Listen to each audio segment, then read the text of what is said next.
محمد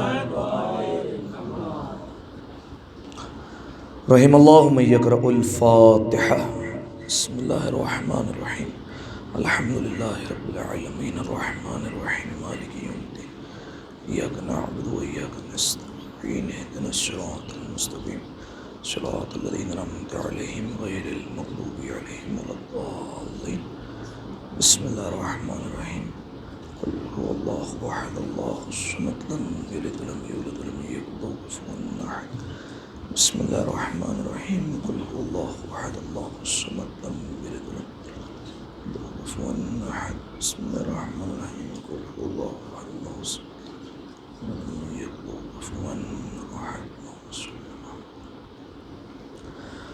اللهم اغفر للمؤمنین والمؤمنات والمسلمین والمسلمات الأحياء منهم والأموات اللهم تابع بيننا وبينهم بالخيرات إنك مجيب الدعوات إنك على كل شيء قدير برحمتك يا أرحم الراحمين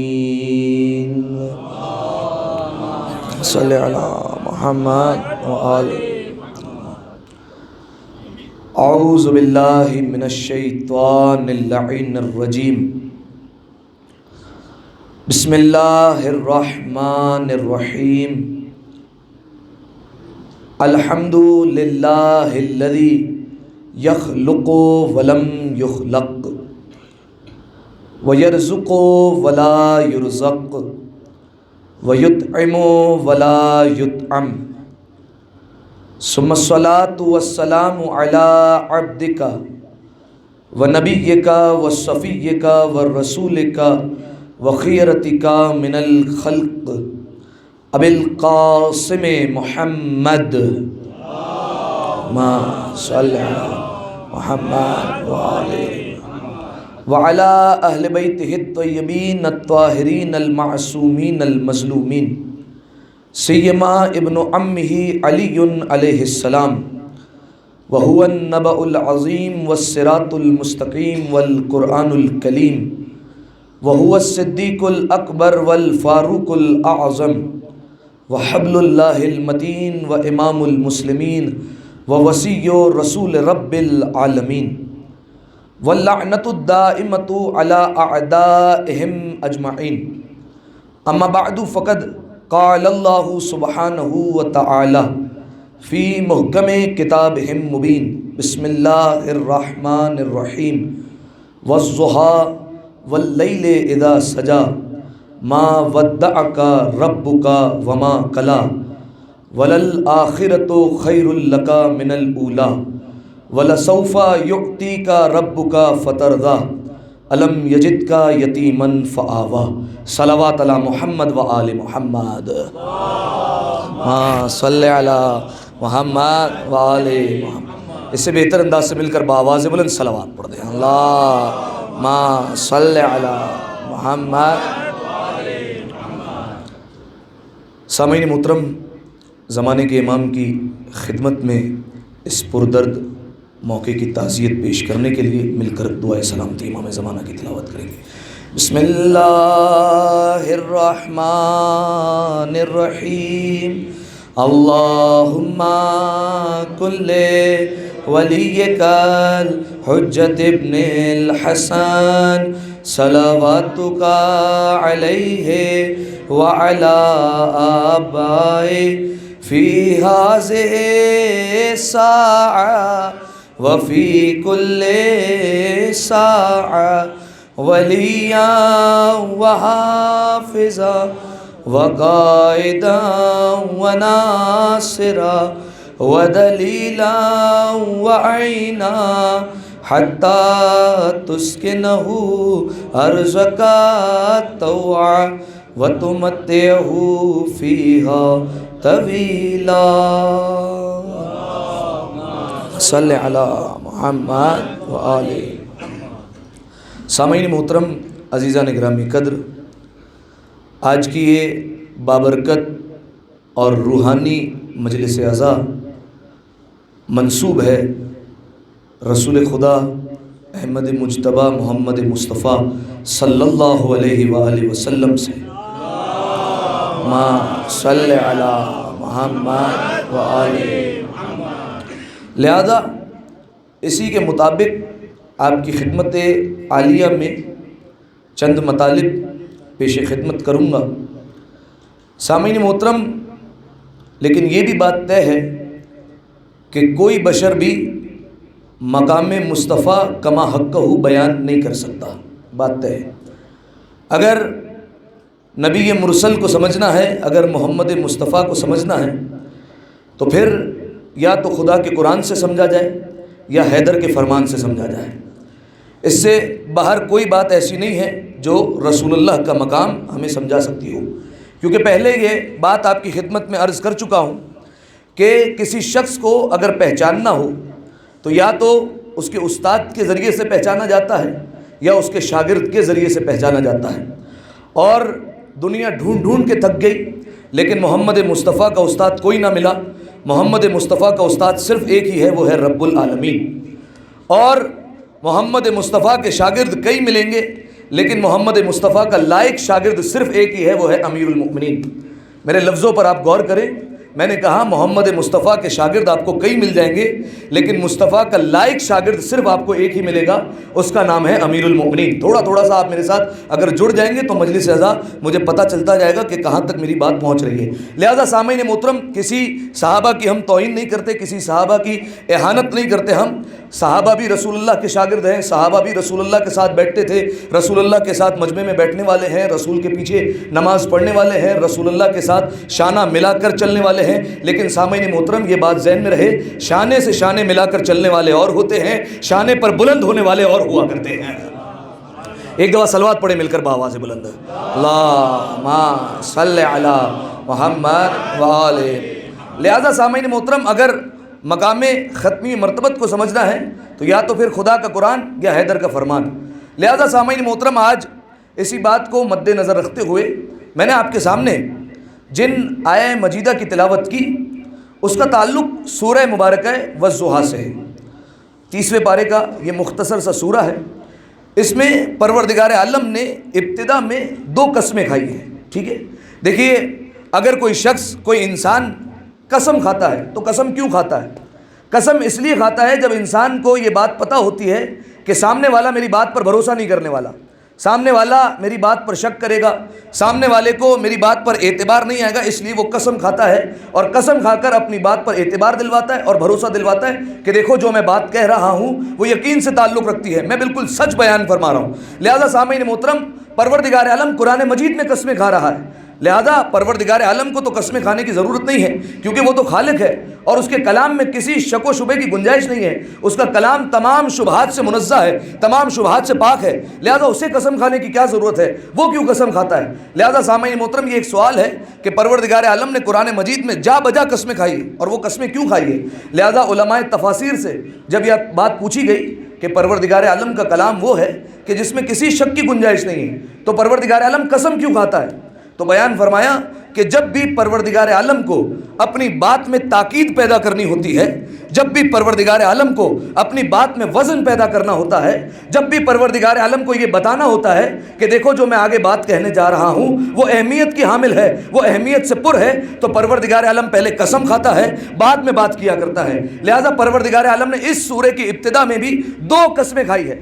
تو اب سامعین محترم، یہ سب کے لیے دعوت فکر ہے کہ غور کرے کہ کون سی ایسی بات ہے جس کے لیے پروردگار عالم قسمیں کھا رہا ہے۔ ارشاد رب العزت ہوتا ہے والضحیٰ، فرمایا قسم ہے چڑھتے ہوئے دن کی، واللیل اذا سجا، قسم ہے رات کی جب وہ چھا جایا کرتی ہے۔ پھر کیا فرمایا؟ ما ودعک ربک وما قلی، اے میرے حبیب تیرے رب نے نہ تجھے کبھی تنہا چھوڑا ہے نہ تجھ سے کبھی ناراض ہوا ہے۔ یہ وہ بات تھی جس کے لیے پروردگار عالم نے قسم کھائی۔ پھر فرمایا وَلَلْآخِرَةُ خَيْرٌ لَكَ مِنَ الْأُولَىٰ، اے میرے حبیب تیرے لیے دنیاوی زندگی سے کئی بہتر ہے آخرت کی زندگی۔ پھر فرمایا وَلَسَوْفَ يُعْطِيكَ رَبُّكَ فَتَرْضَىٰ، ان قریب محمد ہم آپ کو اتنا عطا کرنے والے ہیں کہ آپ راضی ہو جائیں گے۔ اس کے بعد کہا الم یجد کا یتیمن فآویٰ، جب ہم نے آپ کو یتیم پایا تو کیا ہم نے آپ کو پناہ نہیں دی تھی؟ توجہ، جب ہم نے آپ کو یتیم پایا تو کیا ہم نے آپ کو پناہ نہیں دی؟ سامعین محترم، پناہ ابو طالب نے دی تھی، لیکن اللہ کہہ رہا ہے پناہ میں نے دی ہے۔ تھوڑا سا بیدار ہو جائیے گا میرے بھائی۔ رسول اللہ کا ذکر، ویسے ہی ہم پر اعتراض ہوتا ہے کہ ہم رسول اللہ کا ذکر نہیں سنتے۔ میں کوشش کر رہا ہوں رسول اللہ کی باتیں کروں، لیکن کوئی ادھر دیکھ رہا ہے، کوئی ادھر دیکھ رہا ہے، کوئی موبائل چلا رہا ہے، کوئی کچھ کر رہا ہے، لہٰذا توجہ سے اگر میری بات سنیں گے تو بات جو ہے وہ آپ تک پہنچتی رہے گی۔ ایک دفعہ صلوات پڑھیں مل کر بآواز بلند، اللہم صلی علی محمد وآل محمد۔ ایک جگہ آنکھ ٹکا کر سنا کرے بھائی۔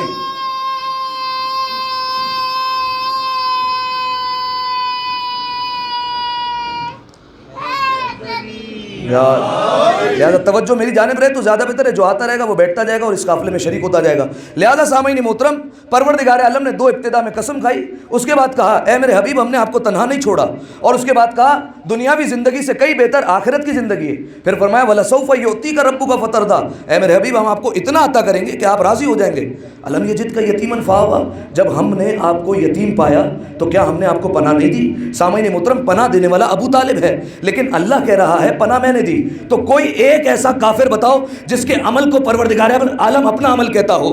کبھی ایسا ہوا کہ پروردگار عالم کافر کے عمل کو اپنا عمل کہے؟ یہ آیت دلیل ہے ایمان ابو طالب پر۔ لہذا سامعین محترم، پروردگار عالم نے کہا ہم نے آپ کو پناہ دی، ابو طالب کی نسبت پروردگار عالم نے اپنی طرف دی۔ اور یہ بھائیوں کی کتاب میں بھی یہ بات موجود ہے، صحیح بخاری، صحیح مسلم، یہ مشہور کتابیں ہیں، صحیح بخاری میں یہ روایت موجود ہے۔ اور ہمارے ایک عالم گزرے ہیں علامہ نصیر الاجتہادی، بزرگان نے ان کا نام سنا ہوگا۔ علامہ نصیر الاجتہادی ایک خوبصورت جملہ کہتے تھے، دو کتابیں ان کی، صحیح بخاری صحیح مسلم، کہتے ہیں جو صحیح بخاری کو نہ مانے وہ صحیح مسلم نہیں ہے، جو صحیح بخاری کو نہیں مانتا وہ صحیح مسلم نہیں ہے۔ صحیح بخاری میں یہ بات موجود ہے کیا کہ جو کوئی بھی کسی بھی یتیم کی پرورش کرے گا، رسول نے فرمایا جو کوئی بھی کسی بھی یتیم کی پرورش کرتا ہے، رسول نے کہا قیامت کے دن وہ میرے ساتھ جنت میں ایسے ہوگا جیسے یہ دو انگلیاں ہیں۔ کیا فرمایا؟ جو کوئی بھی کسی بھی یتیم کو اس دنیا میں پال لے تو قیامت کے دن جنت میں وہ میرے ساتھ ایسے ہوگا جیسے یہ دونوں ملی ہوئی انگلیاں ہیں۔ تو سامعین محترم، سب کو دعوت فکر ہے، ذرا سوچے جو کوئی کسی یتیم کو پالے وہ تو ایسے ہوگا، اور جو اسی یتیم کو پال لے، جو اسی یتیم کی پرورش کر لے، جو اسی یتیم کو پال لے۔ لہذا سامعین محترم، ابو طالب کون ہے؟ ابو طالب وہ ہے جس نے آخری رسالت کو بھی پالا، ابو طالب وہ ہے جس نے پہلی امامت کو بھی پالا ہے۔ لہذا سامعین محترم، یہ ہے جناب ابو طالب۔ اور دیکھیے یہ تقاضا ہے کہ جب بھی شان رسالت کو بیان کیا جائے جناب ابو طالب کا تذکرہ کیا جائے، کیونکہ جناب ابو طالب محافظ رسول ہے۔ جناب ابو طالب وہ ہیں جو رسول اللہ کی حفاظت کیا کرتے تھے، جناب ابو طالب وہ ہیں جو رسول اللہ کے ساتھ ساتھ ہمیشہ رہا کرتے تھے، جناب ابو طالب وہ ہیں جو رسول اللہ کے بستر پر اپنے بیٹوں کو سلا دیا کرتے تھے، جناب ابو طالب وہ ہیں جنہوں نے سب سے پہلے رسول اللہ کی شان میں نعت پڑھی ہے، سب سے پہلے رسول اللہ کی نعت پڑھنے والے کا نام ابو طالب ہے۔ سامعین محترم دیکھیے، تمام مسلمان نعت پڑھتے ہیں، رسول اللہ کا ذکر کرتے ہیں، لیکن ابو طالب کا ذکر چھوڑ دیتے ہیں۔ حالانکہ ابو طالب کا بھی تذکرہ ہونا چاہیے، کیونکہ ابو طالب نے یہ زمانے کو سکھایا کہ رسول کی تعریف کیسے کرنی چاہیے، لیکن مسلمان رسول اللہ کی تعریف تو کرتے ہیں، ابو طالب کی تعریف نہیں کرتے۔ اور ایک مشہور نعت ہے، اور کم از کم پاکستان میں تو ربیع الاول میں گونج رہی ہوتی ہے جگہ جگہ، میرا بھائی ساتھ دیں گے۔ وہ نعت کون سی تھی؟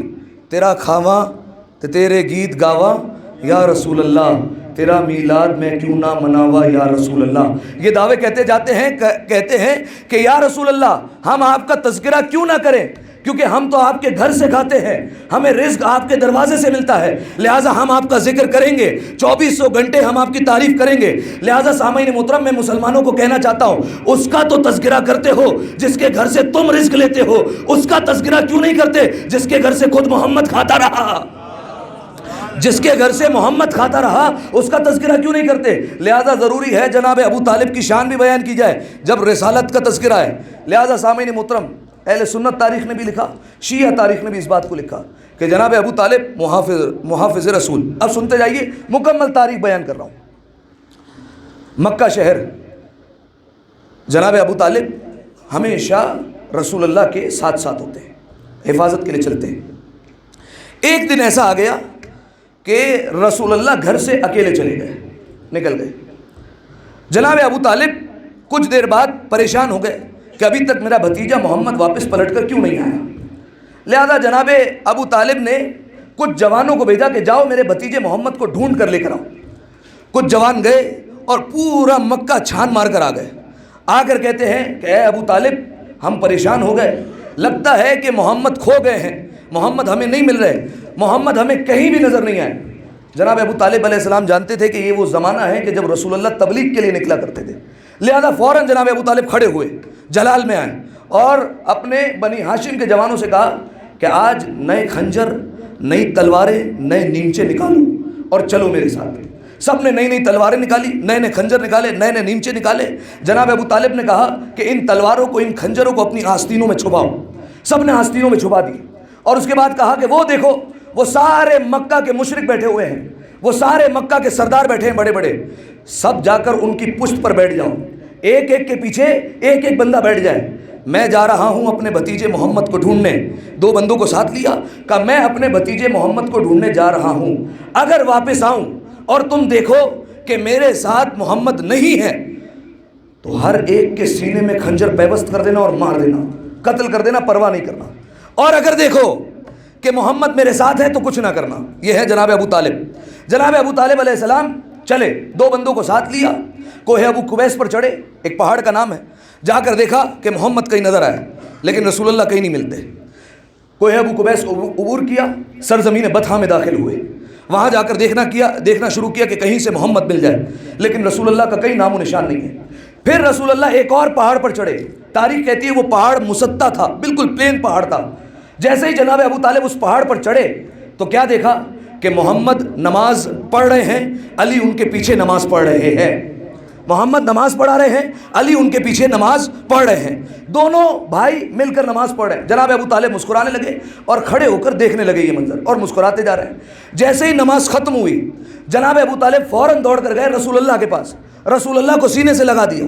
دیکھیے یہ بات غور کرنے والی ہے، رسول اللہ صرف جو ہے وہ گمشدہ نہیں ہو گئے تھے، رسول اللہ کے ساتھ علی بھی تو تھے، لیکن ابو طالب نے یہ کہا کہ علی کو ڈھونڈنے جا رہا ہوں، یہ جملہ نہیں کہا کہ علی کو تلاش کرنے جا رہا ہوں، کہا مصطفیٰ کو تلاش کرنے کے لیے جا رہا ہوں، یہ ہے محافظ رسالت۔ لہذا جناب ابو طالب آئے، رسول اللہ کو سینے سے لگایا، کہا اے میرے بھتیجے محمد، کتنی دیر سے تم غائب ہو گئے تھے، میں پریشان ہو گیا، تم جانتے ہو اگر تم واپس نہ آتے، اگر تم مجھے واپس نہ ملتے تو میں کیا کرتا؟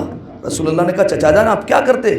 کہا کہ میں روئے زمین، صرف مکہ نہیں، کہا میں روئے زمین کے مشرکین کو چن چن کے مار دیتا، ایک ایک مشرک کو چنتا اور مار دیتا، تمام مشرکین کا خاتمہ کر دیتا۔ تو ابو طالب تو مشرکوں کے دشمن ہیں، لہٰذا جو ابو طالب کو مشرک کہہ رہے ہیں وہ اس بات پر ذرا غور کریں کہ جناب ابو طالب تو خود مشرکوں کے خلاف ہے، لہٰذا جناب ابو طالب رسول اللہ کو گلے لگائے ہوئے۔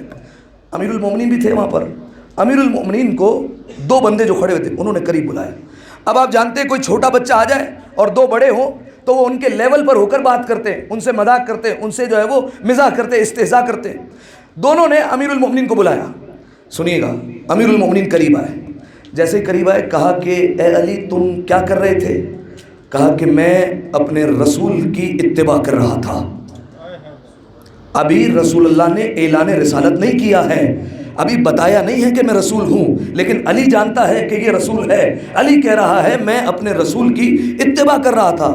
کہا تمہارا رسول کیا کر رہا تھا؟ کہا میرا رسول اپنے رب کی نماز پڑھ رہا تھا۔ انہوں نے ایک جملہ کہا علی نماز پڑھنے سے پہلے کیا تم نے اپنے باپ ابو طالب سے اجازت لی؟ مذاق میں ایک جملہ کہا، مزاح میں جملہ کہا، شوخی میں ایک جملہ کہہ دیا، اے علی کیا نماز پڑھنے سے پہلے تم نے اپنے باپ ابو طالب سے اجازت لی؟ امیر المومنین نے فوراً مڑ کر کہا کیا اللہ نے پیدا کرنے سے پہلے میرے باپ ابو طالب سے اجازت لی تھی؟ کیا ابو طالب سے پوچھا تھا؟ اللہ نے مجھے پیدا کیا، لہٰذا جب اس نے پیدا کر دیا تو اب بندگی کا تقاضا یہ ہے کہ میں اس کی عبادت کروں۔ ابو طالب نے جیسے ہی جملہ سنا فوراً مسکرانے کے لگے، سینے پر ہاتھ مار کر کہا بیٹا کس کا ہے؟ ابو طالب کا بیٹا ہے۔ علی کو بھی سینے سے لگایا، دونوں کا ہاتھ پکڑا، لے کر چلے، مکمل تاریخ لے کر چلے، کوہ ابو قبیس پر چڑھے، عبور کیا، مکہ میں داخل ہوئے۔ جیسے ہی مکہ میں داخل ہوئے سارے مشرکین نے دیکھا ابو طالب جلال کے عالم میں آ رہے ہیں واپس۔ جیسے ہی دیکھا تو سارے اٹھ کھڑے ہوئے اور کہا ابو طالب کیا بات ہے، آپ آج اتنے جلال میں کیوں ہیں؟ ابو طالب نے کہا تمہیں پتہ ہے کہ میں ابھی کہاں گیا تھا؟ کہا نہیں۔ کہا میرا محمد صبح سے نظر نہیں آ رہا تھا، میں محمد کو تلاش کرنے گیا تھا، اگر یہ نہ ملتا تمہیں پتہ تھا تمہارا حال کیا ہوتا؟ انہوں نے کہا نہیں۔ جناب ابو طالب نے بنی ہاشم کی طرف اشارہ کیا، سب نے تلواریں کھینچ لی، سب نے خنجر نکال لی، سب نے نیمچے نکالے، جیسے نکالی سارے مشرک لرزنے لگے۔ ابو طالب تم ہمارے قتل کا ارادہ رکھتے تھے؟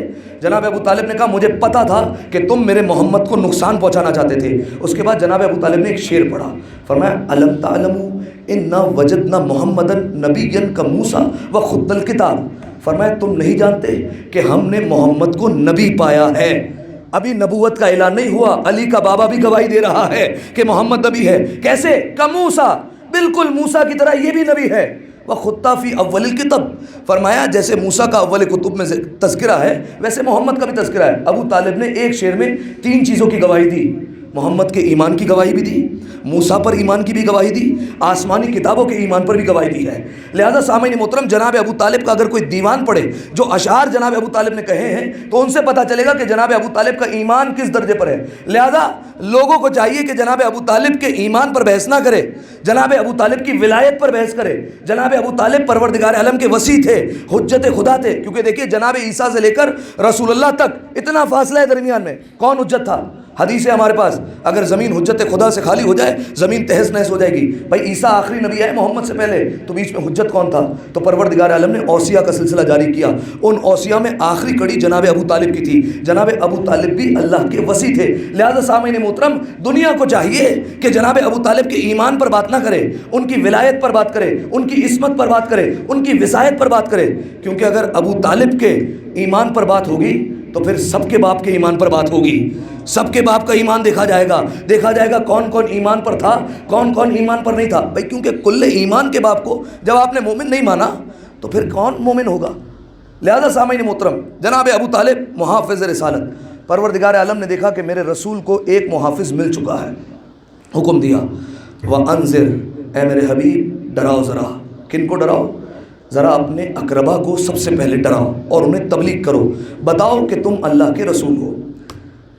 رسول اللہ نے کہا اے چچا جان، پروردگار عالم نے حکم دیا ہے کہ توحید کا جلسہ ہونا ہے، وہاں مجھے بتانا ہے کہ میں اللہ کا آخری بھیجا ہوا رسول ہوں، تو دعوت کرنی ہے اس کے لیے۔ جناب ابو طالب نے کہا اے میرے بھتیجے محمد فکر نہ کرو، دعوت کا انتظام میں کروں گا۔ سامعین محترم، کوئی یہ پوچھے بھائی جلسہ کس کا ہو رہا ہے؟ توحید کا، تو خانہ کعبہ میں ہونا چاہیے تھا، مکہ میں جلسہ ہونا چاہیے تھا، مکہ میں جلسہ ہو رہا تھا تو خانہ کعبہ میں ہو جاتا، یہ جناب ابو طالب کے گھر کا انتخاب کیوں ہوا؟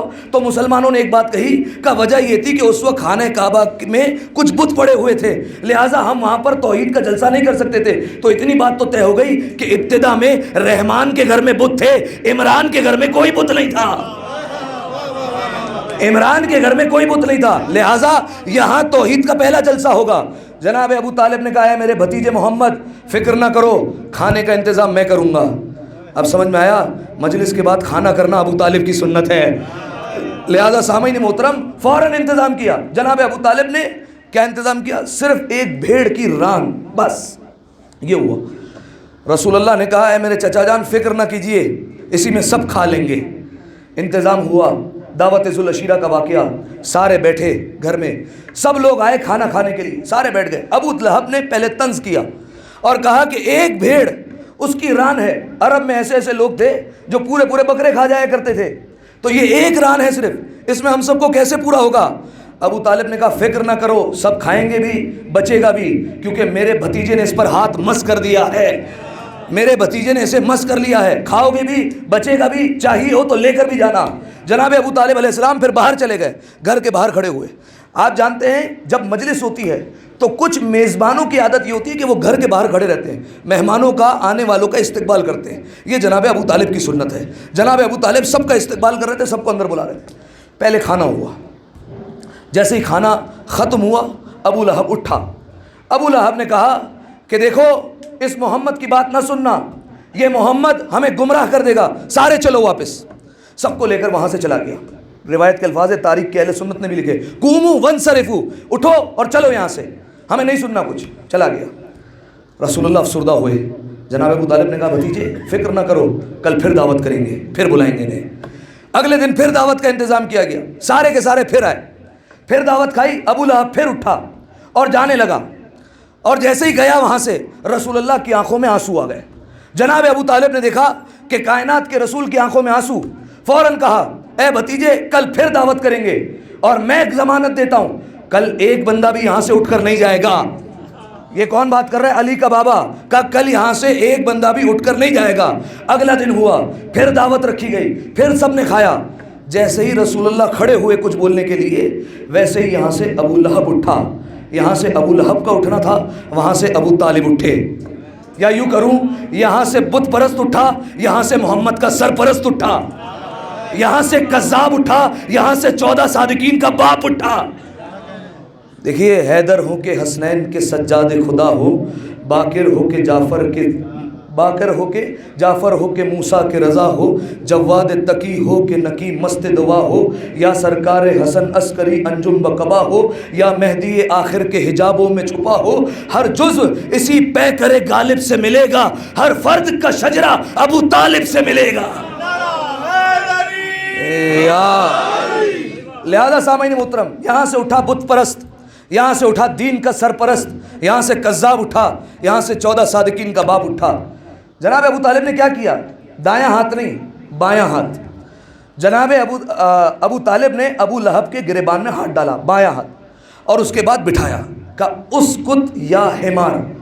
2 جملے، اسکت یا احمق، اسکت یا حمار. پہلا جملہ، او بے وقوف بیٹھ جا اور چپ ہو جا. دوسرا جملہ، اسکت یا حمار، او گدھے بیٹھ جا. ٹھیک ہے، 2 جملے گئے جناب ابو طالب نے. دیکھیے، ایک انسان کا ایک ہی وقت میں 2 لہجے بنانا یہ بہت مشکل ہوا کرتا ہے. ایک وقت میں انسان غصے میں ہو اور دوسرے وقت میں ہی رحمت میں آ جائے، بڑا مشکل ہوتا ہے. کوئی سیکھے جناب ابو طالب سے. پہلے ابو لہب کو بٹھایا، اس کے بعد پھر رسول اللہ کو رخ کیا اور کہا کم یا سیدی و مولائی، اے میرے سید، اے میرے مولا، آپ اٹھیں، آپ کلام کیجئے. رسول اللہ اٹھے، رسول اللہ نے کلام کیا. کہا دیکھو، میں اللہ کا آخری بھیجا ہوا رسول ہوں. دیکھو، تم میں سے جو میری مدد کرے گا، جو میری اتباع کرے گا، وہ میرا خلیفہ ہوگا، وہ میرا وزیر ہوگا، وہ میرا وصی ہوگا. کیا کہا؟ وہ میرا وزیر ہوگا، وہ میرا خلیفہ ہوگا، وہ میرا وصی ہوگا. کلمہ پورا ہو گیا. علی ولی اللہ وصی رسول اللہ و خلیفۃہ بلا فصل. فرمایا وہ میرا خلیفہ ہوگا، وہ میرا ولی ہوگا، وہ میرا وصی ہوگا. جیسے ہی یہ کہا کون ہے جو اتباع کرے؟ روایت میں لکھا ہے ایک 10 سال کا بچہ اٹھا. سب مجمع نے مڑ کر دیکھا، وہی اٹھا تھا جسے اٹھنا چاہیے تھا. سب نے دیکھا علی اٹھے ہیں. رسول اللہ نے کہا اے علی تم بیٹھ جاؤ. علی بیٹھے. دوبارہ کہا کون ہے جو میری مدد کرے؟ پھر علی اٹھے. رسول نے کہا علی بیٹھ جاؤ. یہ بار بار کیوں بٹھایا جا رہا تھا؟ اگر بار بار نہیں بٹھاتے اور پہلی دفعہ میں ہی قبول کر لیتے تو آج کے مرید کہہ دیتے ہمارے بزرگوں کو تو چانس ہی نہیں ملا تھا، ہمارے بزرگ تو اٹھنے والے تھے، ابھی ساتھ دینے کے لیے کہنے ہی والے تھے کہ علی اٹھ گئے. رسول نے 2 بار بٹھا دیا، علی بیٹھ جاؤ. کوئی نہیں اٹھا. علی نے کہا یا رسول اللہ میں آپ کی مدد کروں گا، میں آپ کی اتباع بھی کروں گا. اور اس کے بعد کہا یا رسول اللہ آپ کے دشمنوں کی ہڈیاں توڑ کے رکھ دوں گا. یہ علی کا جملہ تھا پہلا. جیسے ہی کہا ابو لہب نے فوراً کہا ابو طالب لو، تنزیہ کا سنیے گا جملہ، ابو طالب لو، اب تک بھتیجے کی اطاعت کرتے تھے، آج سے بیٹے کی اطاعت بھی کرو. اب تک بھتیجے کے پیچھے چلتے تھے، آج سے بیٹے کے بھی پیچھے چلو.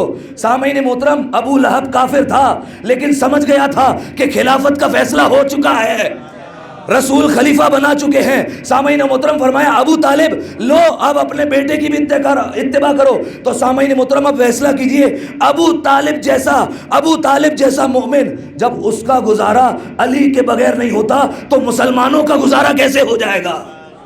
ایک دفعہ صلوات پڑھیے مل کر بآواز بلند.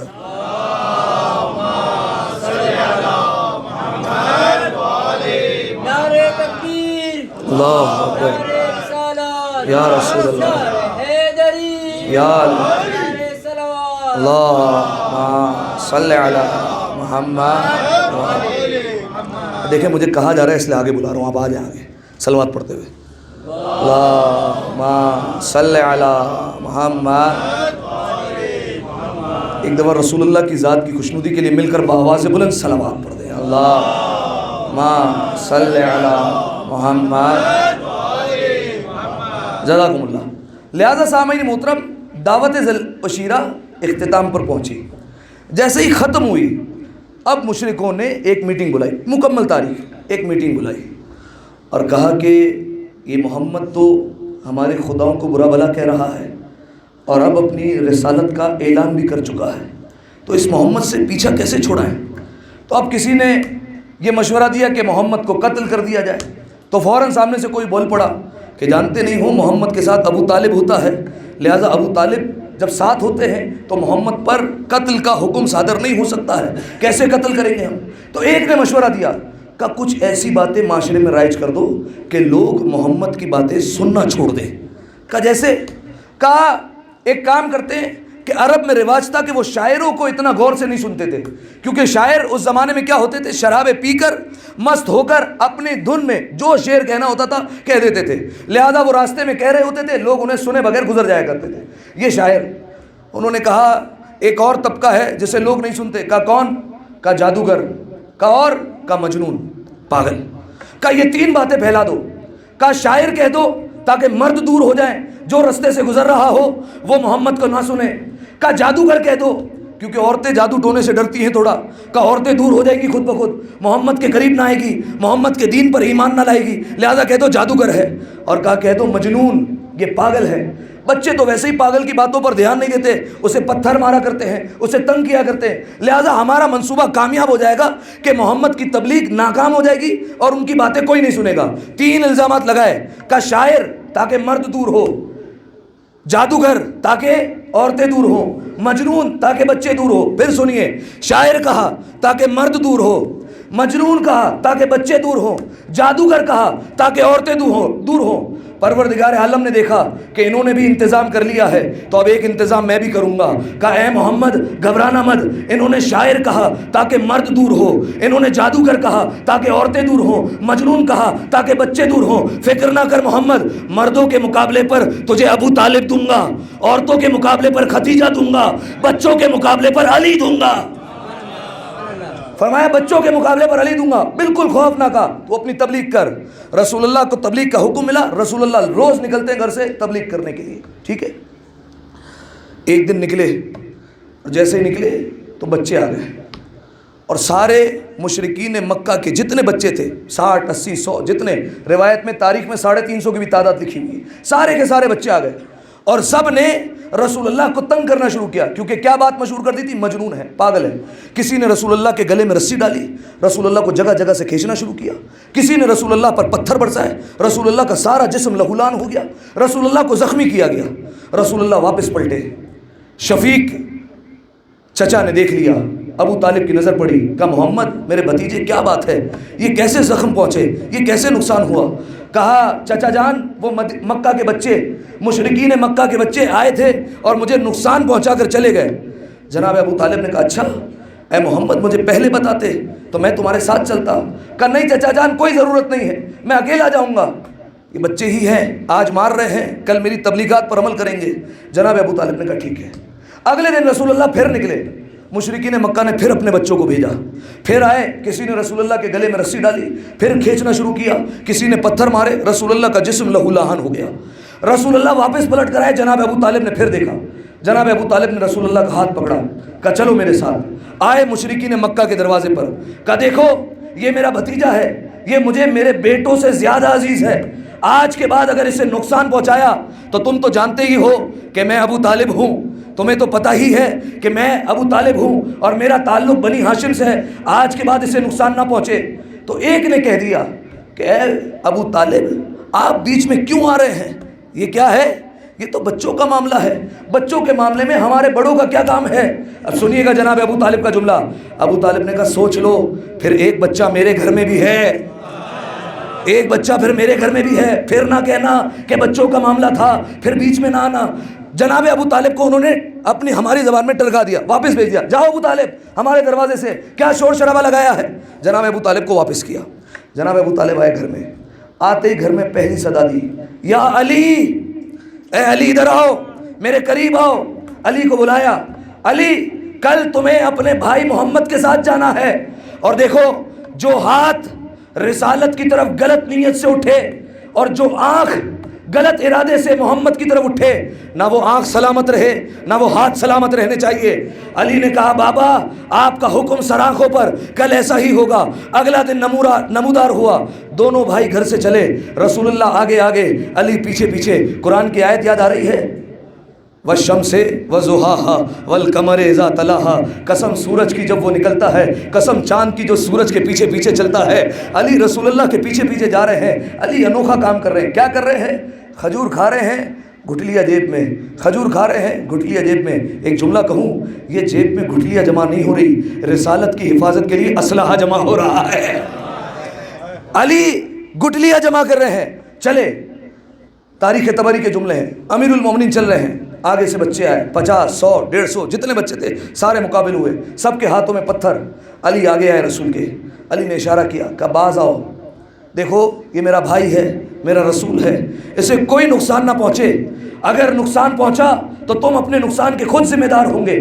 جیسے یہ جملہ کہا بچوں نے نہیں سنی، ایک نے پتھر اٹھایا، علی نے جیب سے گٹھلی نکالی، فوراً اس کی طرف پھینکی، دوسری گٹھلی نکالی، دوسری طرف پھینکی۔ جہاں سے 5-10 آتے علی 5-10 گٹھلیاں پھینک دیتے، جہاں سے 3-4 آتے علی 3-4 گٹھلیاں پھینک دیتے۔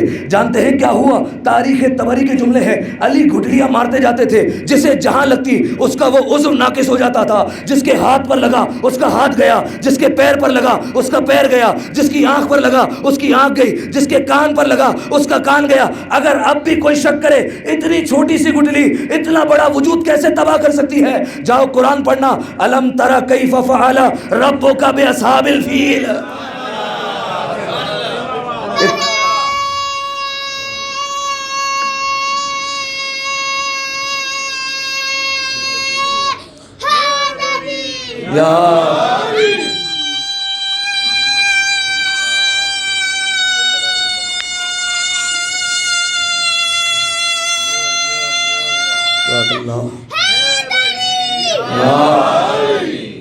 جزاکم اللہ۔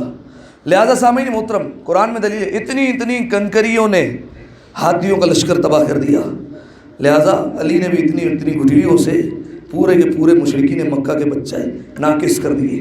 اب کوئی نہ پوچھے کیسے کیا، کیونکہ علی مظہر صفات خدا ہے، یہ کیسے ہو سکتا ہے علی مظہر العجائب نہ ہو، علی ویسے ہی عجائبات کا ظاہر کرنے والا ہے۔ لہذا سامعین محترم، سارے بچے اپنے اپنے گھر پہنچے، کوئی اندھا، کسی کا کان کٹا، کوئی لنگڑا، کسی کا ہاتھ ٹوٹا ہوا، سارے اپنے اپنے گھر پہنچے، سب نے بتایا گھر میں۔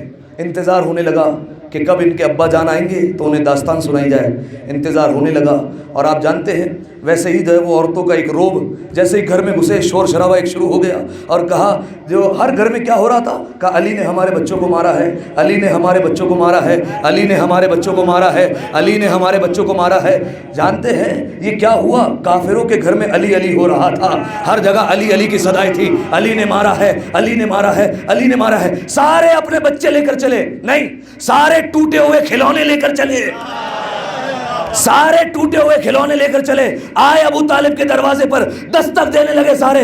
ابو طالب آئے، ابو طالب نے کہا کیا ہوا؟ کہا یا ابو طالب دیکھو تمہارے بچے نے ہماری آنکھ ضائع کر دی، تمہارے بچے نے ہمارا کان ضائع کر دیا، تمہارے بچے نے ہمارے بچے کا ہاتھ توڑ دیا، تمہارے بچے نے ہمارے بچے کا پیر زخمی کیا۔ ابو طالب نے کہا بچوں کا معاملہ ہے، بچوں میں رہنے دیا کرو، بچوں کے معاملے بچے میں رہنے دو۔ اب باز آ گئے کہ کیا علی ہے، علی ہر وقت حفاظت کرتے رہے۔ سامعین محترم، جناب ابو طالب، امیر المؤمنین، جناب ختیجہ، انہی کی برکتیں تھی کہ اسلام پروان چڑھنے لگا۔ اور ایک موقع وہ آیا کہ رسول اللہ نے مکہ سے ہجرت کی اور آ گئے مدینہ، ٹھیک ہے؟ رسول اللہ کا کردار اور اخلاق آپ کے سامنے ہے۔ ایک روایت سن لیں اور بس میں جا رہا ہوں منزل مصائب پر۔ رسول اللہ مدینے میں آ گئے، روزانہ صحابہ آتے ہیں ایک ایک کر کے رسول اللہ کے پاس، ایک شکایت کرتے ہیں۔ ہر صحابی آتا ہے رسول اللہ کے پاس ایک شکایت کرتا ہے۔ وہ شکایت کیا؟ یا رسول اللہ مدینے کے حالات ٹھیک نہیں ہیں۔ کیوں؟ کہ ایک شاعر ہے، اس کے ساتھ 10-12 بندے ہوتے ہیں، ان کا کام یہ ہوتا ہے کہ مدینے کے چوک پر کھڑے ہو جاتے ہیں اور آپ کے خلاف گستاخی کرتے ہیں، آپ کی توہین کرتے ہیں، ہم سے برداشت نہیں ہوتا، آپ بتائیے ہم کیا کریں؟ رسول اللہ خاموش ہو گئے۔ رسول اللہ یہی سوچ رہے ہوں گے کہ اگر اب تک کچھ کرنا ہوتا تو یہ کر چکے ہوتے، لہذا رسول اللہ نے کوئی جواب نہیں دیا۔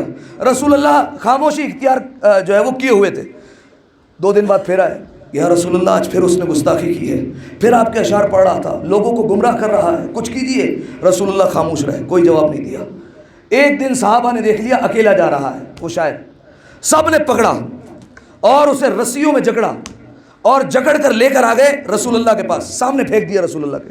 یا رسول اللہ یہی وہ بدبخت ہے، یہی وہ شخص ہے جو آپ کی توہین کرتا تھا، یہی آپ کے خلاف شعر کہتا تھا، حکم دیجئے کیا کرنا ہے. ہم اسے بڑی محنت سے پکڑ کر لائے ہیں، کیونکہ اس دن وہ اکیلا تھا، کوئی بندہ نہیں تھا. 20-25 صحابہ نے مل کر ایک کو پکڑا، کہا بڑی مشکل سے پکڑ کر لے کر آئے ہم اس ایک بندے کو، آپ بتائیے کیا کرنا ہے. رسول نے کہا اس کی زبان کاٹ دو. جیسے ہی حکم دیا سارا دربار لرز گیا. یہ وہی رسول ہے جو پتھر مارنے والوں کو دعائیں دیا کرتا تھا، یہ وہی رسول ہے جس پر اگر کوئی کوڑا پھینک دے تو عیادت کے لیے چلا جایا کرتا تھا، ان کا حال احوال پوچھا کرتا تھا، ان کی بیماری کی حالت پوچھا کرتا تھا. یہ وہی رسول ہے. سارا دربار لرز گیا. جو جوشیلے صحابہ تھے انہوں نے تلوار کھینچ لی، انہوں نے کہا ہم زبان کاٹیں گے. رسول نے کہا نہیں، تمہیں زبان کاٹنے کا کوئی حق نہیں ہے. علی تم اس کی زبان کاٹو گے. علی کو بلایا گیا، امیر المؤمنین آئے، امیر المؤمنین نے اسے پکڑا، اسے لے کر چلے. جیسے ہی باہر چلے سارا مدینہ ساتھ ساتھ. آپ جانتے کہیں پر اگر ایسا واقعہ ہونے والا ہو تو تماشا ہی بڑے لگ جاتے ہیں، ٹھیک ہے کہ آج کچھ ہونے والا ہے، کوئی واقعہ ہوگا. ہم پکڑ کر لائے تھے، علی زبان ابھی کاٹیں گے. لہٰذا جو ہے وہ سارے کے سارے ساتھ چلے. مدینہ سے سارا باہر جو ہے وہ جمع ہو گیا، رش لگ گیا. امیر المؤمنین لے کر آئے. امیر المؤمنین نے کمبر کو آواز دی، کمبر ذرا جا کر اونٹ لے کر آنا. اس زمانے میں مدینہ چھوٹا ہوا کرتا تھا. کہا کمبر جا کر اونٹ لے کر آ جاؤ. کمبر گئے، کچھ دیر بعد اونٹ لے کر آئے. اس شاعر کو کھولا، اسے کہا کہ کیا ہوا. پورا کانپ رہا تھا، پیر کانپ رہے ہیں، ہاتھ کانپ رہے ہیں، ماتھے پر پسینہ. کہا کیا ہوا. کہا یا علی ابھی آپ میری زبان کاٹ دیں گے اس لیے میں لرز رہا ہوں. امیر المومنین نے کہا کیا چاہتا ہے. کہا پناہ چاہتا ہوں، معافی چاہتا ہوں. امیر المومنین نے مڑ کر دیکھا، سارے بڑے بڑے کھڑے ہوئے تھے جو پکڑ کر لائے تھے، سارے منع کر رہے تھے. نہیں یا علی چھوڑنا نہیں ہے اسے، اس کی زبان کاٹنی ہے. رسول اللہ کو بتانا ہے کہ ہم نے اس کی زبان کاٹ دی ہے. توہین رسالت کرنے والوں کو کیا نتیجہ ہوتا ہے، اسے نہیں چھوڑنا بالکل بھی. سب کھڑے ہوئے تھے. امیر المؤمنین نے اس شاعر کو اونٹ پر بٹھایا، جیب سے 200 درہم نکالے، اس کے حوالے کیے. کہا تو بھاگ جا، انہیں میں دیکھ لیتا ہوں، انہیں میں دیکھ لوں گا، تو بھاگ جا یہاں سے. امیر المؤمنین نے اسے بھگا دیا. جیسے ہی بھگایا اب سارے صحابہ، علی کو تو کچھ بول نہیں سکتے تھے، سارے کے سارے پلٹے دوبارہ مسجد رسول اللہ کے پاس. یا رسول اللہ اتنی محنت سے پکڑ کر لائے تھے، اتنی مشکل سے آپ کے پاس لائے، آپ نے کہہ بھی دیا تھا زبان کاٹ دو. علی نے اسے بھگا دیا. برابر سے دوسرے نے کہا صرف بھگایا نہیں، ساتھ میں پیسے بھی دیے تھے اور بھگا دیا ہے.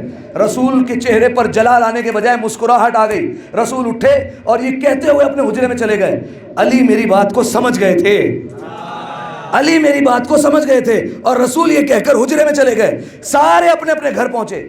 سب کے چہرے لٹکے ہوئے، اپنے انداز سے کہہ رہا ہوں، سب کے چہرے لٹکے ہوئے. جب سب کے چہرے لٹکے ہوئے تھے تو گھر میں سوال و جواب کی محفل لگی. کیا بات ہے، چہرے کیوں لٹکے ہوئے ہیں، آج افسردہ کیوں ہو. پھر گھر میں علی کا کیا ہوا، علی نے کیا کیا. کہا رسول اللہ نے حکم دیا تھا کہ زبان کاٹ دو. علی نے اسے بھگا دیا، ساتھ میں پیسے بھی دے دیے. کہا تو رسول سے شکایت نہیں کی. کہا رسول سے شکایت کی، رسول اللہ نے ہمیں ہی ڈانٹ دیا الٹا. کہا کیا کہا. رسول نے کہا علی میری بات سمجھ گئے تھے. پھر گھر سے ڈانٹ پڑی، ایسی کون سی بات ہے جو علی کے سمجھ میں آ گئی اور تمہاری سمجھ میں نہیں آئی ہے. کہا یہ تو ہمیں بھی نہیں پتا. کہا تو پوچھنا چاہیے تھا. کہا اچھا صبح پوچھیں گے فجر پر. اب جو ہے وہ سب کی منصوبہ بندی ہوئی کہ فجر کے وقت رسول اللہ سے سوال پوچھنا ہے کہ علی کی بات کیا سمجھ میں آئی جو ہمیں سمجھ میں نہیں آئی. فجر کا وقت ہوا، سارے کے سارے نمازی پہنچے، صف میں کھڑے ہوئے تھے. انتظار ہونے لگا رسول اللہ کا. رسول حجرے سے نکلے، رسول محراب میں پہنچے. ابھی رسول محراب میں پہنچے ہی تھے، رسول اللہ جیسے ہی کھڑے ہوئے مسجد کے پشت سے پانی گرنے کی آواز آئی. سب نے مڑ کر دیکھا، وہی شاعر وضو کر رہا تھا، وہی شاعر وضو کر رہا ہے، تیاری کر رہا ہے نماز کی. آیا مسجد میں، نمازیوں کی صف میں کھڑا ہوا. رسول اللہ نے تکبیر کہی، نماز تمام کی. وہ شاعر اٹھا، رسول اللہ کے پاس پہنچا، جیب سے کاغذ نکالا، رسول اللہ کو دیا. کہا یا رسول اللہ یہ لیجیے. رسول نے کہا یہ کیا ہے. کہا یا رسول اللہ آپ کی شان میں نعت لکھ کر آیا ہوں، آپ کی محبت میں شعر کہہ کر آیا ہوں. رسول اللہ نے سارے صحابہ کو مڑ کر دیکھا، مسکرا کر کہا اب سمجھ میں آیا، علی میری بات سمجھ گئے تھے. علی نے اس کی گستاخی والی زبان کو کاٹ دیا، مدحت والی زبان کو جاری کر دیا. ایک دفعہ صلوات پڑھے مل کر بآواز بلند، اللہ صلی علی محمد. بس سامعین محترم، مدینے کی طرف ہجرت ہوئی، تبلیغ ہوئی.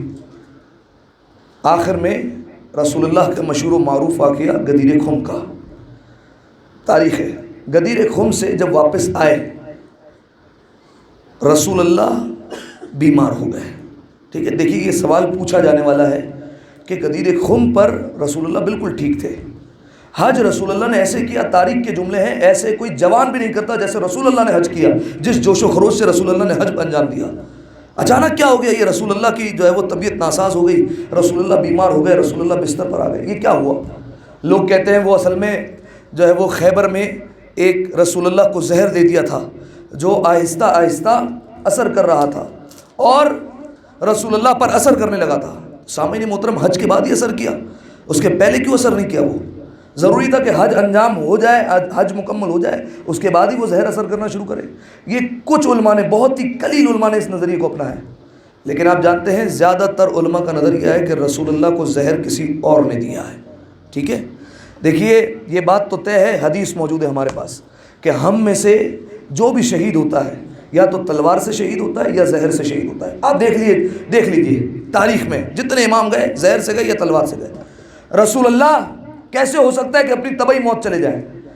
آپ کو اہل سنت کی کتابوں میں یہ بات ملے گی کہ رسول اللہ کو آخری زندگی کے ایام میں ایک دوا پلائی گئی تھی. ٹھیک ہے، اور رسول اللہ نے اس دوا کے متعلق انکار کیا تھا کہ میں یہ دوائی پینا نہیں چاہتا ہوں کیونکہ انبیاء کو دوا کی ضرورت نہیں ہوتی، مجھے نہیں پینی. رسول اللہ اس کے بعد غشی کے عالم میں چلے گئے. ان کی کتابوں میں لکھا ہے کہ رسول اللہ جب بیدار ہوئے تو نگاہ گئی شیشی پر، تو دیکھا وہ شیشی جو ہے وہ خالی پڑی ہوئی ہے، بالکل چند قطرے پڑے ہوئے ہیں. رسول اللہ نے کہا کس نے یہ دوائی مجھے پلائی؟ کسی نے جواب نہیں دیا. رسول اللہ نے کہا اگر تم سارے سچے ہو ایک ایک قطرہ اس دوائی کا پیو. کسی نے دوا نہیں پی. ہمارے علماء نے کہا اسی دوا میں زہر تھا، فلاں فلانی جس نے بھی تھا زہر دیا رسول اللہ کو آخری ایام میں. یہ رسول اللہ کے مصائب ہیں. لوگ اعتراض کرتے ہیں کہ رسول اللہ کے آپ مصائب نہیں پڑھتے. کون کہتا ہے رسول اللہ کے مصائب نہیں؟ رسول اللہ کے مصائب پر گریہ کیا جاتا ہے، اور یہ فخر بھی ہمارا ہے کہ ہم بھی رسول پر روتے ہیں. جہاں ولادت کی خوشی مناتے ہیں ان پر روتے بھی ہیں. صرف ہمارا یہ کام نہیں ہے کہ صرف میلاد منا لیا، وفات نہیں منائی، نہیں، ہم میلاد کے ساتھ ساتھ رسول اللہ کی شہادت بھی مناتے ہیں. یہ مصائب ہے. رسول اللہ کی آخری زندگی، رسول اللہ کہہ رہے ہیں میرے حبیب کو بلا کر لے آؤ. کون ہے حبیب رسول اللہ کا؟ ہے علی کا. بلا کر لے آؤ. کوئی گئی اور جا کر اپنے باپ کو بلا کر لے آئی. رسول نے آنکھیں کھولی، رسول نے فوراً کہا میں نے کہا میرے حبیب کو بلا کر لے آؤ. رسول رونے لگے. اس کے بعد دوسری زوجہ گئی اور جا کر اپنے باپ کو بلا کر لے آئی. رسول پھر رونے لگے. رسول نے کہا میں کہہ رہا ہوں میرے حبیب کو بلا کر لے آؤ. فرمایا میں کچھ تمہیں دینا چاہتا ہوں. رسول اللہ کو جواب نہیں دیا جا رہا. آخر میں سب کو بلایا گیا حجرے میں. جب سب آ گئے رسول اللہ نے کہا لاؤ کاغذ اور قلم دو، کچھ دینا چاہتا ہوں لکھ کر.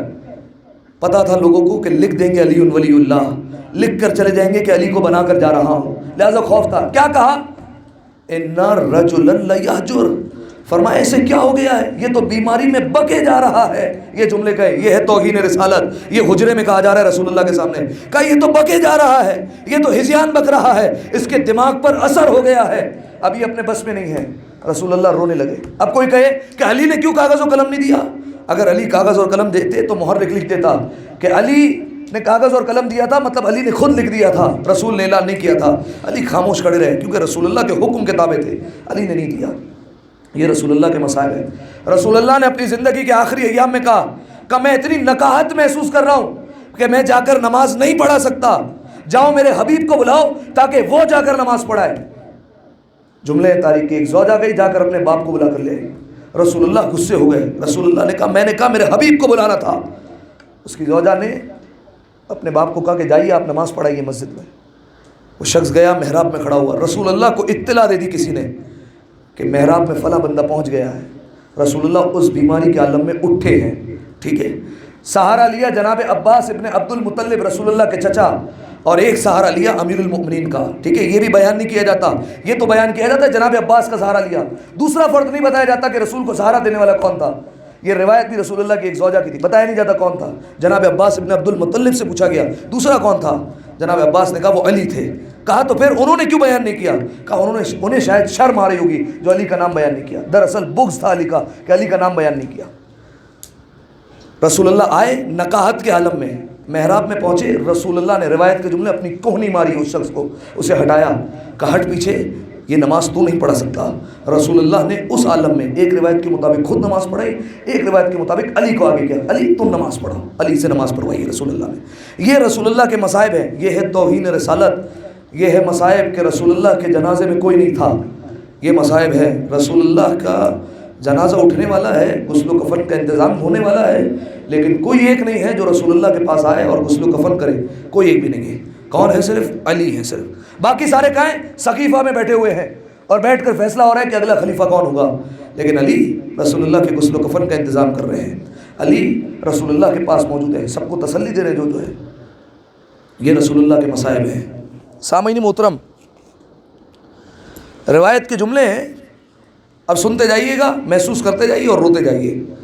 روایت کے جملے ہیں یہ کہ رسول اللہ بیمار تھے زندگی کے آخری ایام میں، رسول اللہ کے جسم میں کمزوری تھی، لیکن روایت میں ہے رسول اللہ کو جب زہر دیا گیا، رسول اللہ یہ کہتے جاتے تھے کہ میرے دل میں آگ لگ گئی ہے، میرے کلیجے میں آگ لگ گئی ہے، یہ کیا ہو گیا ہے، میرا کلیجہ اچانک سے جلنے کیوں لگا ہے۔ عزادارو، رسول اللہ اس طریقے سے روتے روتے دنیا سے گئے ہیں۔ امام حسن امام حسین رسول کے سینے پر آ کر بیٹھے ہیں، جناب فاطمہ کی آنکھوں میں آنسو ہیں، فوراً اپنے دونوں بچوں کو سنبھالا، حسن حسین جانتے ہو نانا جان تکلیف میں ہے، بیٹا ان کے سینے پر نہیں آؤ۔ رسول اللہ نے کہا فاطمہ انہیں بیٹھنے دو، حسن اور حسین آتے ہیں تو میرے سینے کو ٹھنڈک ملتی ہے۔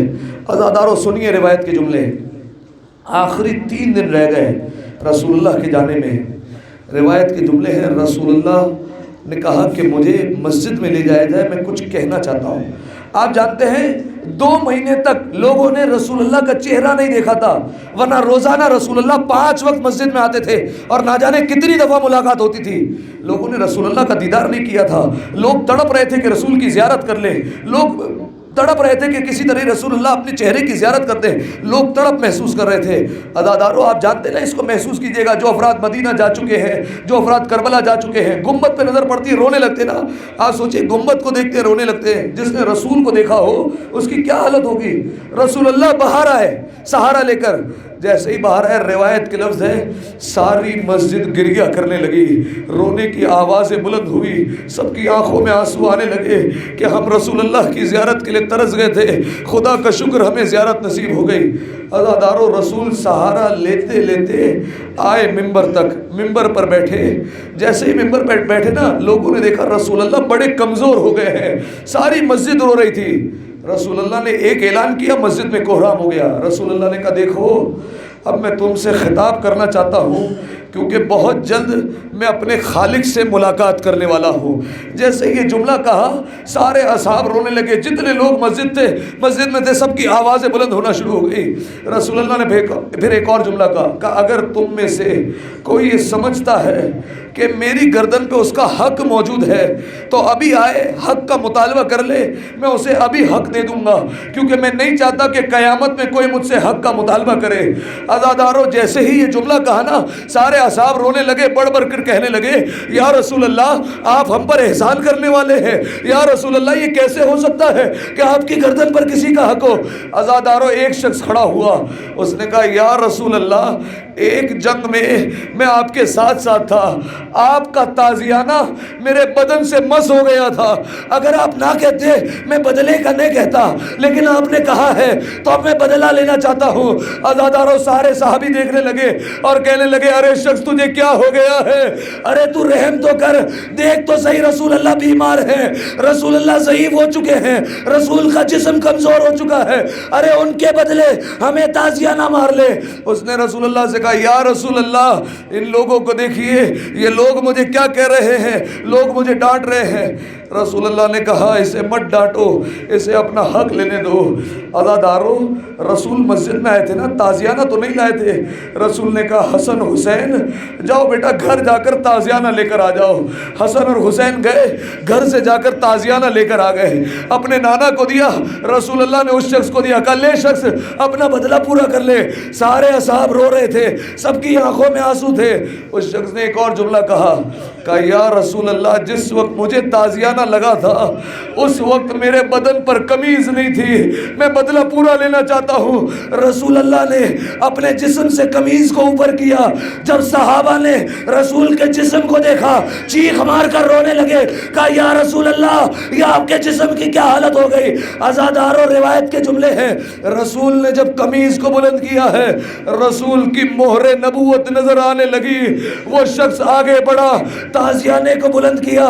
ایک بار اس نے تازیانہ پھینکا اور آ کر رسول کی مہر نبوت کے بوسے دینے لگا اور ہاتھوں کو جوڑ کر کہنے لگا اے میرے سردار، اے میرے آقا، ارے آپ نے تو کبھی جانوروں کو نہیں مارا، ارے مجھے کیسے ماریں گے؟ ارے میں تو مہر نبوت کا بوسہ لینا چاہتا تھا۔ بس عزادارو، رسول اللہ اٹھے، ایک بار کہا اگر کسی اور کا حق ہے تو مجھ سے لے لے۔ رسول اللہ سے کسی نے حق کا مطالبہ نہیں کیا۔ رسول نے کہا بس میں اب اپنے حجرے میں جانا چاہتا ہوں۔ عزادارو، رسول اللہ چلے ہیں اپنے حجرے کی طرف۔ سنیے گا، آپ نے محسوس کیا نا، لوگوں نے جب مسجد میں سنا تو لوگ رونے لگے چیخے مار مار کے۔ سنیے گا، رسول اللہ جیسے ہی گھر میں داخل ہوئے، رسول اللہ کی بیٹی فاطمہ ایک جگہ سے دوسری جگہ چکر لگا رہی ہے، ایسا لگ رہا ہے کہ بے چین ہے۔ رسول اللہ گھبرا گئے، کہا فاطمہ کیا بات ہے میری بچی کیا ہوا، کیوں بے چین نظر آ رہی ہو؟ فاطمہ نے کہا بابا ابھی حسنین آئے تھے، تازیانہ لے کر گئے تھے، مجھے سارا واقعہ بتایا، بابا میرا دل تڑپ گیا۔ میں نے حسنین سے کہا تھا کہ تم آگے بڑھ جانا اور کہنا نانا کی جگہ ہمیں تازیانہ مار دے۔ عزادارو، ہاتھوں کو جوڑ کر شہزادی کی بارگاہ میں ایک جملہ کہوں گا، شہزادی ایک تازیانے کا سنا برداشت نہ ہوا، ہائے سید سجاد، کربلا سے کوفہ سے شام، تازیانے کھاتا رہا۔ بس عزادارو، میں ایک اور جملہ کہوں، اے بی بی سجاد تو پھر بھی مرد ہے، ہائے زینب و کلثوم، ہائے سکینہ، مکمل راستے تازیانے کھاتی رہی۔ اجرکم علی اللہ، اجرکم علی الزہرا۔ شہزادی آپ کو کوئی غم نہ دے، اپنی صداؤں کو بلند کیجیے گا، جنہیں رونا نہیں آتا نگاہوں کو نیچے کرو کم از کم، مصائب کا احترام ہے، مصائب کا تقدس ہے۔ دو بھیک آنسوؤں کی شہزادی سے مانگنا، کیونکہ آج پرسہ شہزادی کو دینا ہے۔ آج فاطمہ زہرا یتیم ہو رہی ہے، کوئی عام مصیبت نہیں ہے۔ بس عزاداروں صدائیں آزاد کیجیے۔ روایت کے جملے ہیں، رسول اللہ کے آخری دن آ گیا، رسول اللہ اپنے کمرے میں آرام کر رہے تھے، اچانک سے کہا میری بیٹی فاطمہ کو بلا کر لے آ جاؤ، مجھے ختیجہ کی بڑی یاد آ رہی ہے، میری بیٹی ختیجہ کی تصویر ہے، فاطمہ کو بلا کر لے آؤ۔ جناب فاطمہ آئی، جناب فاطمہ بابا کے پاس بیٹھ گئی۔ کائنات کے رسول نے اپنا سر فاطمہ زہرا کے زانوں پر رکھ دیا، رسول اللہ آرام کرنے لگے۔ رسول اللہ کئی دیر سے سوئے نہیں تھے، جیسے ہی فاطمہ کے زانوں پر سر آیا، رسول اللہ کی آنکھ لگی، رسول اللہ آرام کرنے لگے۔ عزاداروں، ابھی کچھ دیر ہوئی تھی، دروازے پر دستک ہوئی، شہزادی نے پوچھا کون؟ کہا مجھے رسول سے ملاقات کرنی ہے۔ کہا میرا بابا ابھی آرام کر رہا ہے، جاؤ ملاقات نہیں کر سکتا۔ دوسری بار پھر دستک ہوئی، شہزادی نے کہا کون ہے آنے والا؟ کہا مجھے آپ کے بابا سے ملاقات کرنی ہے۔ شہزادی نے کہا میں نے ابھی کہا میرا بابا ملاقات نہیں کر سکتا، واپس پلٹ جاؤ۔ میں نے علماء سے سنا ہے اب آنے والے نے ذرا دور سے دروازے پر دستک دی۔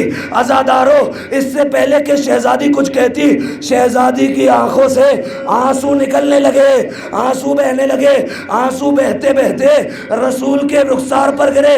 رسول نے آنکھیں کھولی، دیکھا میری بیٹی رو رہی ہے، رسول سب برداشت کر سکتا ہے، فاطمہ کی آنکھوں میں آنسو برداشت نہیں کر سکتا ہے۔ رسول اللہ نے کہا میری بیٹی کیا ہوا؟ کہا بابا نہ جانے کون ہے، بار بار دروازے پر دستک دیتا ہے، میں بار بار منع کرتی ہوں، بابا میں اس لیے رو رہی ہوں، اس نے میرے دروازے کو زور سے بجایا۔ ہاتھوں کو جوڑ کر کہوں گا، ارے ذرا سوچو مسلمانوں، جو بیوی دروازے پر زور سے دستک برداشت نہ کر سکے، ارے وہ بیوی اپنے پہلو پر جلتا ہوا دروازہ۔ اجرکم علی اللہ، اجرکم علی الزہرا۔ شہزادی کوئی غم نہ دے سوائے غم اہل بیت کے، اہل بیت کا حکم ہے ہمارے مصائب پر ایسے گریہ کرو جیسے بوڑھی ماں جوان کے لاشے پر روتی ہے۔ صدائیں آزاد چھوڑیے۔ بس عزادارو، جناب فاطمہ رو رہی تھی، رسول اللہ نے کہا اے فاطمہ یہ وہ ہے جو کسی کے دروازے پر نہیں رکتا، یہ تیرے دروازے کا احترام ہے، تیرے دروازے پر آ کر رکا ہے۔ فاطمہ اجازت دے، عزاداروں میں کہوں گا ارے اس دروازے پر ملک الموت رکتا ہے۔ ملک الموت کیا، کائنات کا رسول بھی اس دروازے پر اجازت لیتا ہے۔ ذرا سوچو رسول کو گئے ہوئے کتنے دن ہوئے تھے، ارے مسلمان آگ اور لکڑیاں لے کر دروازہ زہرا پر آ گئے، دروازہ زہرا پر ظلم و ستم شروع کیے، دروازے کو آگ لگائی۔ فاطمہ فریاد کرتی رہی یا ابتا اہاکذا یفعل بحبیبتک، بابا ذرا دیکھیے ابھی آپ کی قبر کی مٹی بھی گیلی ہے، یہ مسلمان کیا کر رہے ہیں؟ بابا میرے دروازے کا احترام بھول گئے۔ بس عزادارو، جناب فاطمہ نے آنے والے کو اجازت دی، ملک الموت گھر میں آیا۔ آخری دو جملے، ملک الموت گھر میں داخل ہوا، رسول اللہ نے اپنی زندگی کی آخری ہچکی لی، انا للہ و انا الیہ راجعون۔ کائنات کا رسول چلا گیا، یہ رسول کی مظلومیت ہے، کوئی آنے والا نہیں ہے، صرف علی موجود ہیں۔ علی آئے، غسل و کفن کا انتظام کیا، جنازہ تیار ہوا۔ عزادارو یہ جملہ سنا ہے نا کہ بیٹیاں باپ کے جنازے کی رونق ہوتی ہے، ارے ذرا سوچو جب رسول کا جنازہ اٹھا ہوگا، فاطمہ لپٹی تھی ہوں گی، فاطمہ نے بہن تو کیے ہوں گے، کہا تو ہوگا علی مجھے یتیم مت کرو، علی میرے بابا کو کہاں لے جا رہے ہو، میرا دل کہتا ہے علی نے سینے لگایا ہوگا، تسلی دی ہوگی، تسلی دے کر بابا کے جنازے سے جدا کیا ہوگا۔ عزادارو ہاتھوں کو جوڑ کر کہوں گا اے شہزادی، آپ کے بابا کے جنازے پر یہ آپ کا مقدر، آپ کو تسلی دی گئی، اور وہ آپ کی پوتی سکینہ جب حسین کے لاشے پر آئی، ارے کسی نے تماچے مارے، کسی نے تازیانے مارے، سکینہ پکارتی رہی، کوئی مدد کو نہ آیا۔ بس عزادارو آخری جملہ، جانتے ہیں رسول اللہ کے جنازے میں کتنے لوگ آئے؟ روایت کے جملے صرف 11 یا 13 لوگ آئے۔ آپ جانتے ہیں نا اگر کوئی شخص مر جائے لوگ جنازے سے طے کرتے کتنا بڑا آدمی تھا، ارے جنازے میں اتنا ہجوم تھا، اتنا رش تھا۔ ذرا سوچو کائنات کا سب سے بڑا نبی جب اس دنیا سے جا رہا ہے، اس کے جنازے میں صرف 11 یا 13 آدمی ہیں۔ امت کو شکایت تھی ہمیں رسول کے جنازے میں نہیں بلایا، ہمیں رسول کے جنازے میں شریک نہیں کیا۔ پنجتن کا پہلا جنازہ تھا، دوسرا جنازہ کس کا تھا؟ فاطمہ زہرا کا جنازہ دوسرا تھا۔ کتنے مسلمان آئے؟ صرف 4 مسلمان جنازے میں شریک ہوئے۔ لوگ بعد میں کہنے لگے ہم زہرا کی قبر کھودیں گے، نکال کر جنازہ پڑھیں گے، علی نے خاموش کروایا۔ امت اعتراض کرتی رہی ہمیں جنازے میں نہ بلایا۔ عزادارو تیسرا جنازہ پنجتن میں علی کا تھا، کتنے لوگ آئے؟ صرف 2 لوگ آئے۔ پیغمبر کے جنازے میں 11، شہزادی کے جنازے میں 4 لوگ، علی کے جنازے میں صرف 2 لوگ تھے۔ امت کو پھر اعتراض ہوا ہمیں پنجتن نے جنازے میں شریک نہیں کیا۔ چوتھا جنازہ حسن مجتبیٰ کا تھا، سن کر رونا عزادارو، چوتھا جنازہ حسن مجتبیٰ کو تھا۔ امت اب تک رو رہی تھی ہمیں کیوں نہ بلایا؟ اہل بیت نے پہلے جنازے میں امت کو دعوت دی، ارے امت نے آ کر جنازے پر تیر برسا دیے، تیروں کی بارش کی۔ حسن مجتبیٰ کے جنازے میں تیر لگے، گھر سے نکلا ہوا جنازہ واپس پلٹ کر آیا۔ شہزادی نے دیکھا، ارے تیر نکالنا شروع کیے۔ بس عزادارو امت نے یہ صلہ دی۔ آخری جملہ، 5واں جنازہ پنجتن کے آخری فرد کا، حسین ابن علی کا۔ امت روتی تھی ہمیں جنازے میں کیوں نہیں بلاتے؟ پھر بلایا، امت نے کیا کیا؟ ارے لاشے پر گھوڑے دوڑا دیے، لاشا بے گور و کفن چھوڑ دیا، کوئی پرسان حال نہیں تھا۔ زینب کہتی رہی ارے میرا ماں جایا ہے، میری ماں نے چکیا پیس کر۔ الا لعنت اللہ علی القوم الظالمین وسيعلم الذين ظلموا أي منقلب ينقلبون۔ ماتم ہے رسول اللہ۔